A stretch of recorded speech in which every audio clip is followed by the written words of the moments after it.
something.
Still the same 4 on the line.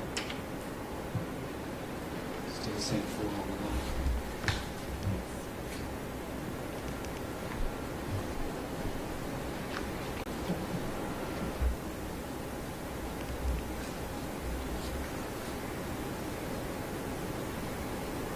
$50 seconds.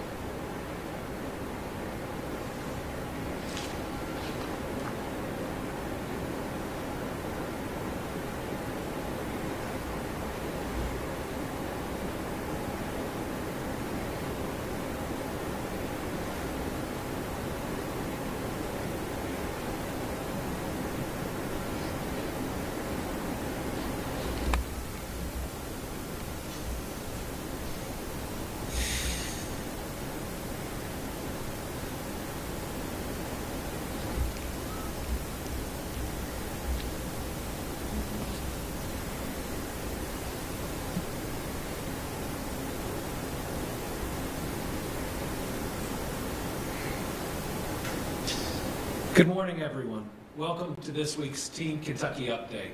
Normally we start with news about our economy and other positive things happening across the Commonwealth, and there is a lot of positive news. We moved most of that to next week because of a couple of very significant events or things we're experiencing as a Commonwealth right now. I want to start with the UPS plane crash yesterday in Louisville. At approximately 5:14 p.m. Eastern Time on Tuesday afternoon, UPS Flight 2976 from Louisville, Kentucky to Honolulu, Hawaii, an MD-11 with 3 crew members on board was involved in a catastrophic crash in Louisville.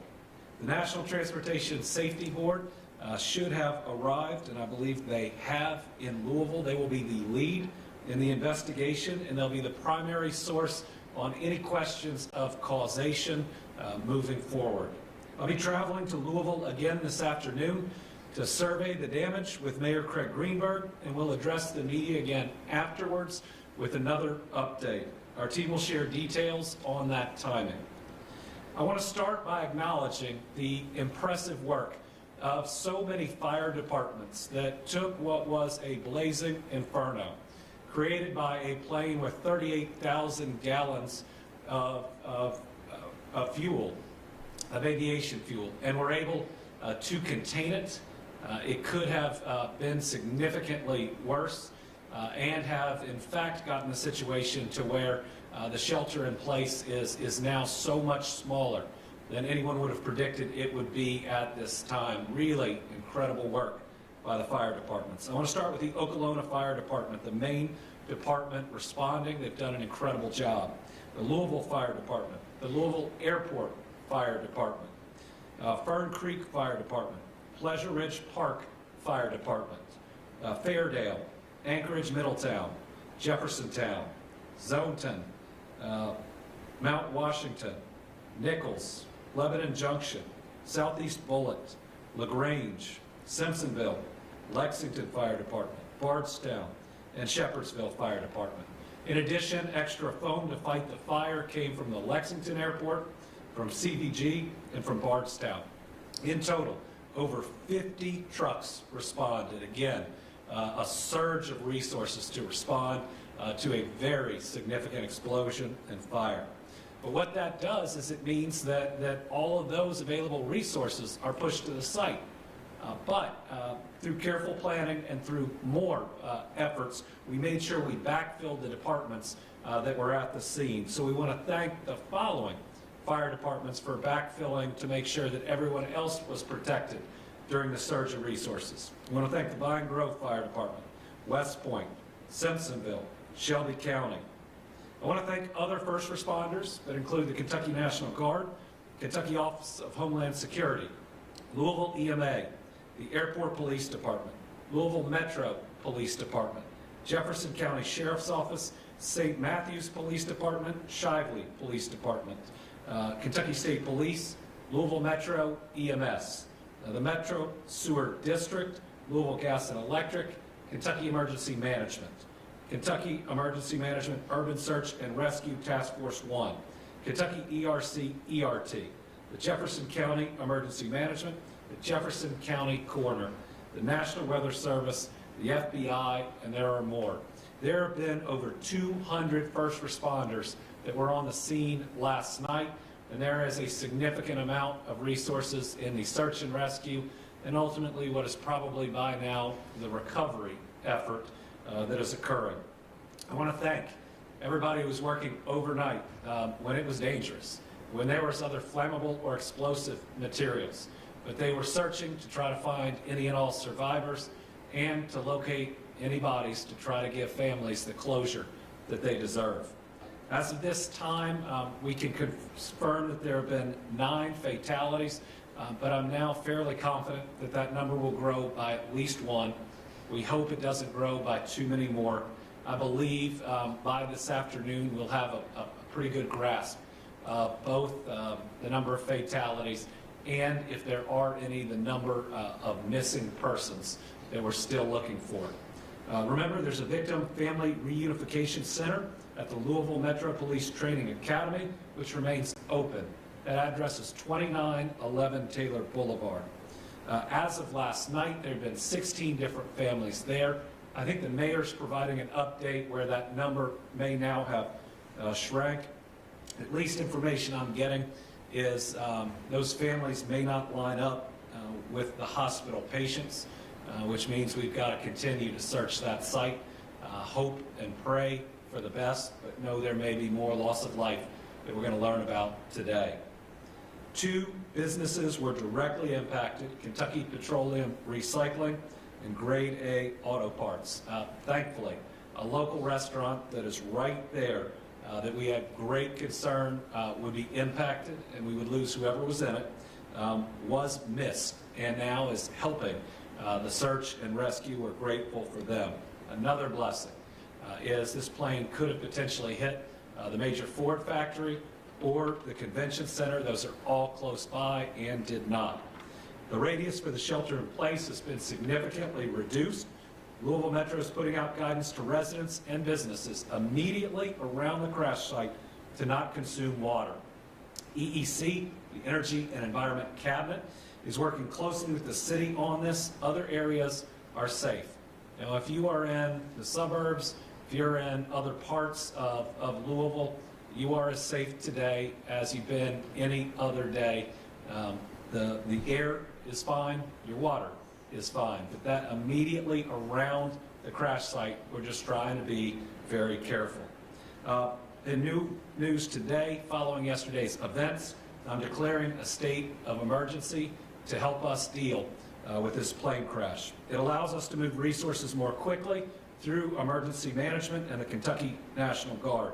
It allows state resources to be used also through our agencies to be readily available, including disaster resource management, expenses related to response, and more, as well as reimbursement. It's going to help to make sure that groups that are already limited in terms of their funding can get some immediate or short-term help as they wait for reimbursement for the costs that they've expended. Additionally, I've taken action to establish the Team Kentucky Emergency Relief Fund to help those affected by this terrible event. The URL for this site is going to be on the screen. Similar to previous storm disaster funds, every dollar donated will go directly to those affected.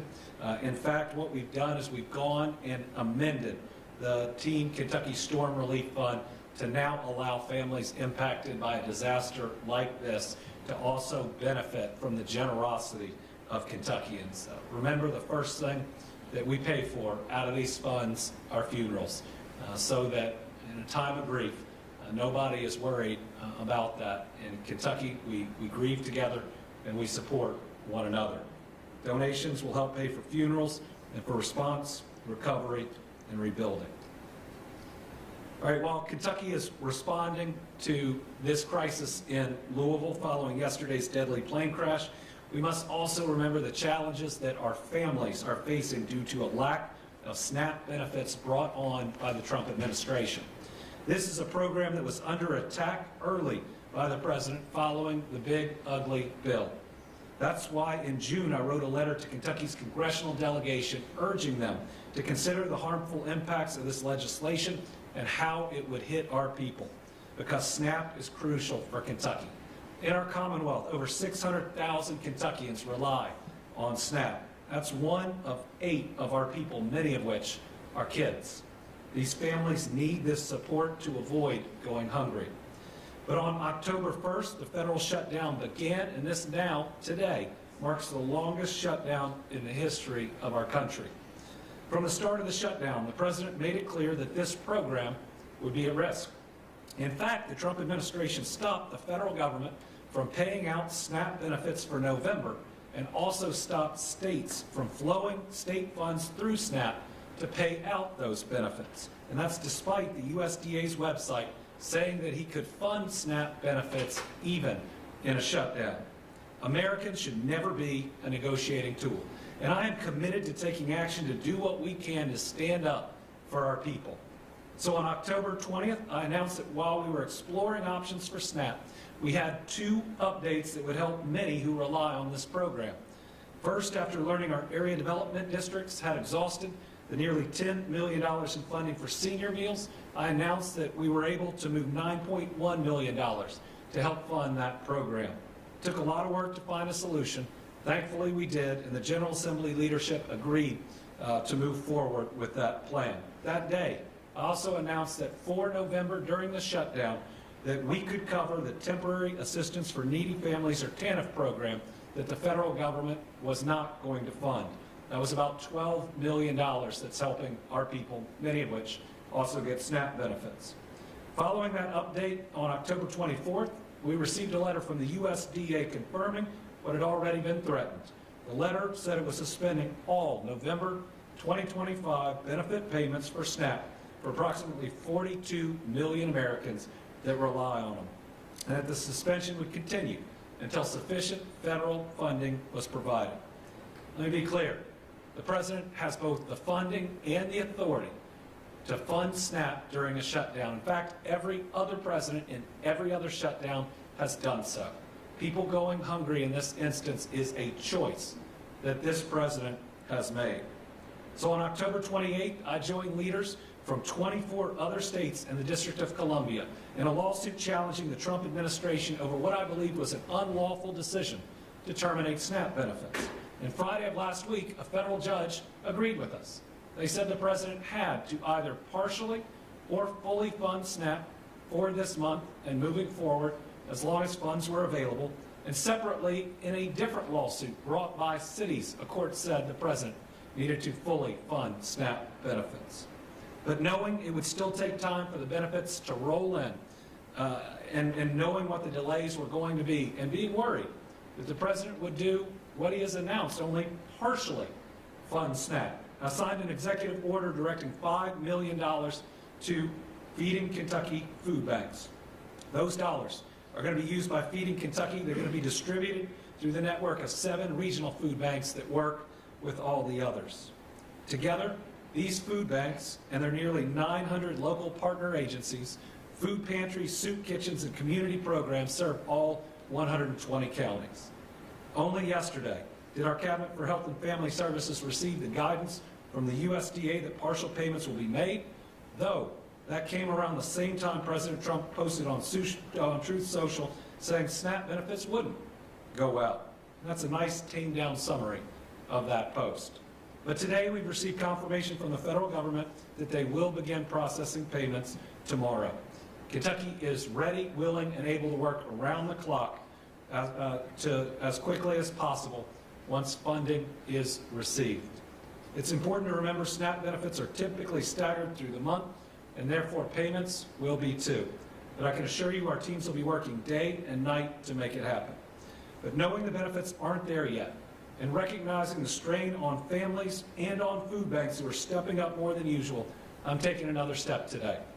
I have authorized the Kentucky National Guard, the best guard in the country, to assist in staffing food banks as needed. What this means is that every dollar we're providing to the food banks can go towards purchasing the food, and that we can provide the extra staffing that's needed as they see a surge of families coming in. It'll help ensure Feeding Kentucky and their partner food banks can focus on distributing meals without the hardship of finding additional staff. As the federal shutdown continues, we're also thinking about all the ways that federal workers face hardships, and we're doing what we can to help. One way we're doing this is by urging insurance providers to continue coverage for federal workers so they don't lose that coverage. More than 23,000 Kentucky families are experiencing a loss of income due to the shutdown, something that is no fault of their own. Remember, many have not been paid since mid-October. It's incredibly unfair for them to fear losing coverage on top of concerns about paying rent or groceries or doctor's appointments. In a bulletin we released yesterday, we encouraged insurers to implement the following protective measures for policyholders who are federal employees. Number one, postpone or withdraw termination of coverage notices that have occurred during the shutdown. Continue that coverage for those federal workers with unpaid premiums for at least another 30 days or 30 days after the shutdown ends. Give our people the time to receive their paychecks and make their payments. Number two, I'm also asking for federal employees to have more time to make payments on premiums and other charges. Insurers are allowed to extend payment periods for Kentuckians in this type of situation. That way, our federal employees can still get services during the shutdown and have more time to pay. I'm also asking for these companies to allow more time for repairs, giving Kentuckians more time to pay for necessary repairs. So if during a routine home inspection an insurer notes a problem with the roof, the insurer will usually give a time frame that the Kentuckian has to make repairs to that roof. If the repair isn't made within the time frame, the policy is canceled, and that Kentuckian now doesn't have coverage. We know that it's unfair at a time when people aren't receiving a paycheck through no fault of their own to lose coverage for a repair that they don't have the dollars to pay for. So we're asking for those repair times to be extended. Kentuckians with a loss of income due to the shutdown who are threatened with policy cancellations can contact the Department of Insurance for more information. Additionally, the National Flood Insurance Program stopped writing new policies on October 1st due to the shutdown. This could have an impact on prospective homeowners whose mortgage company requires flood insurance to complete their purchase of a new home. To assist these buyers, the Department of Insurance has compiled a list of surplus lines of insurance that offer flood insurance coverage and a list of brokers who sell the insurance. Anybody who needs flood insurance can contact DOI's Consumer Protection Division for additional guidance. We've listed contact information on the screen for those relief programs. So please, reach out. Team Kentucky is here to help. Moving on, a lot of people after seeing that plane crash are thinking about safety. We're taking an additional step today to make Kentuckians safer. We have seen 3 straight years of decreases in drug overdose deaths, thank God. Last year, we saw our overdose deaths drop by 30%. We're going to keep protecting the lives of our people. That's why this week, my administration is taking action to classify a dangerous form of kratom as a Schedule I narcotic. This will make the sale, distribution, and possession of this form of kratom illegal. This is a powerful and addictive drug that has no place in Kentucky. Because of this action, law enforcement and regulatory agencies can get this drug out of communities. Earlier this year, I took the same step with a drug called designer Xanax. Every step we take to help protect the lives of our people and to continue to make progress in our fight of addiction is worth it. For those struggling with addiction, please remember there's help. Please visit findhelpnowky.org. We care about you. We love you. Help is right there. Just have the courage to make that call. All right. Also, this last Saturday, we lost one of Kentucky's great leaders, our first and only female governor of Kentucky, a friend of mine, Governor Martha Lane Collins. She was a powerhouse, transforming our Commonwealth through major accomplishments, like bringing Toyota to our state for its first U.S. site, and still, it's the largest Toyota manufacturing facility in the world. She created a foundation for us to build a strong future on, and her legacy will continue to benefit Kentucky families for generations. She was a proud Kentuckian, and she'll be greatly missed. As a kid, I got to see her in that role and the strength in which she governed. I remember getting the opportunity to go over to the governor's mansion. She had a dog named Jinx, but just a great person who later would provide good advice, a lot of support, and would continue the great foreign direct investment ties she had to benefit the Commonwealth for decades after she served as governor. Brittany and I are praying for her husband, Bill, for Steve, her son, the entire family, as we remember this remarkable leader who made an undeniable difference in our state. Plans for a service to honor Governor Collins are still underway, and we think we'll have more information in the next day or so. For now, we know that the former governor will lie in the old state capitol this Sunday, with the public able to pay their respects from noon until 3 p.m. We should have more information soon. Finally, our Team Kentucky All-Stars, over the last 5 years, we have been hit by a pandemic, by natural disasters, by mass shootings. We've been hit with a lot. And I think there's a saying that God saves his toughest challenges for his strongest soldiers. And I always see Kentuckians rise to the occasion. And on something like this plane crash, you just see the worst of the worst, almost the unimaginable. But immediately after, we always see the best of the best. After enduring flooding, that's neighbors carrying neighbors to safety. And certainly during this disaster, during this plane crash, it was a surge of brave, of well-trained, and of skilled first responders that took on a raging fire and have rendered the area so much safer in a very short period of time. They show everybody that you can come from, 15, 20 different fire departments, different groups, and you can work together seamlessly. 50 different fire trucks putting out the flames and then bravely walking through a dangerous area, going from what used to be a building to another what used to be a building, trying to find people. I got to watch the footage from the helicopter in real time, while that fire was still going on, of brave men and women moving through the area, trying to find people that needed help. So listen, our Team Kentucky All-Stars today and every day are all these first responders, both at the site and who do the planning and the execution off-site. Sadly, we've gotten really good at this.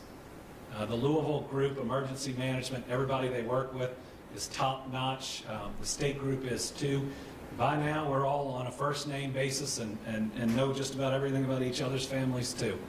I hate that that's the case because it means that we have responded time and time again, but I can tell the people of Kentucky that this group is the very best at what they do, and we are so blessed to have them. So they are today's Team Kentucky All-Stars.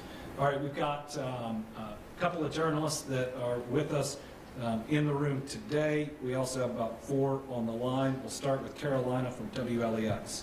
Governor, you said this catastrophic crash could have been a lot worse given everything that was in that area. Can you walk us through some of the complications that have arisen in this situation, and then has the state actually figured out how many people were in the path of that crash? So right now, we are tracking 9 fatalities. I do believe that will grow by at least 1.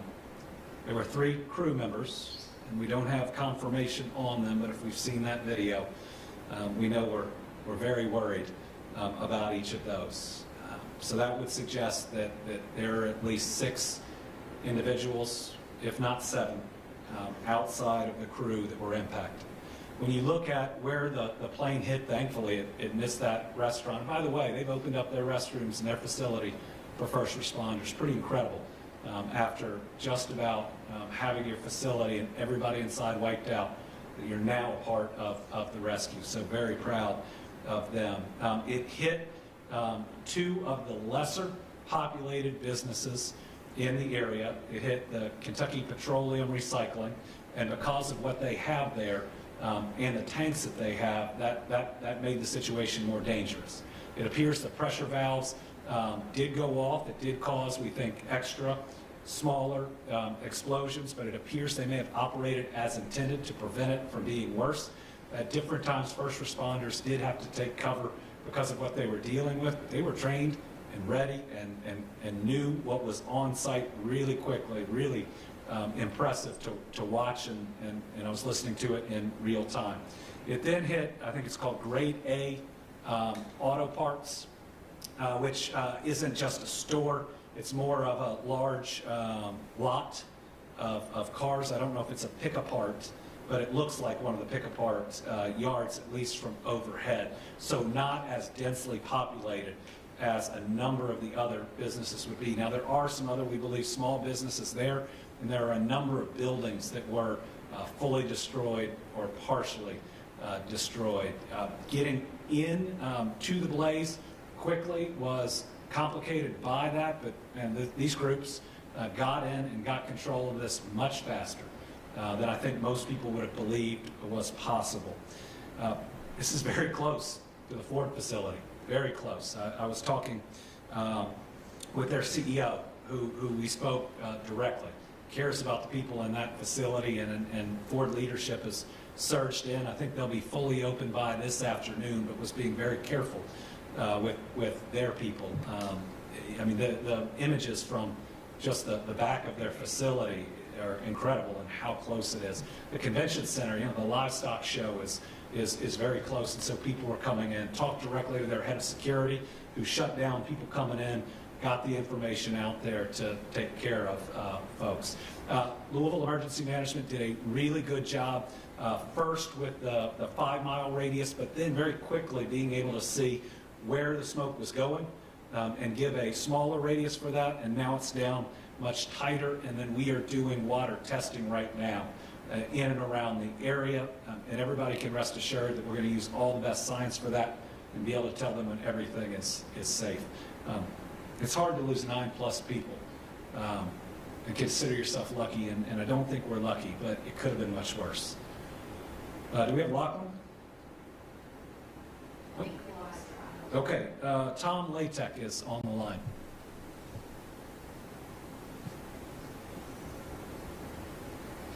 Thank you, Governor. I had to jump and get the unmute button there.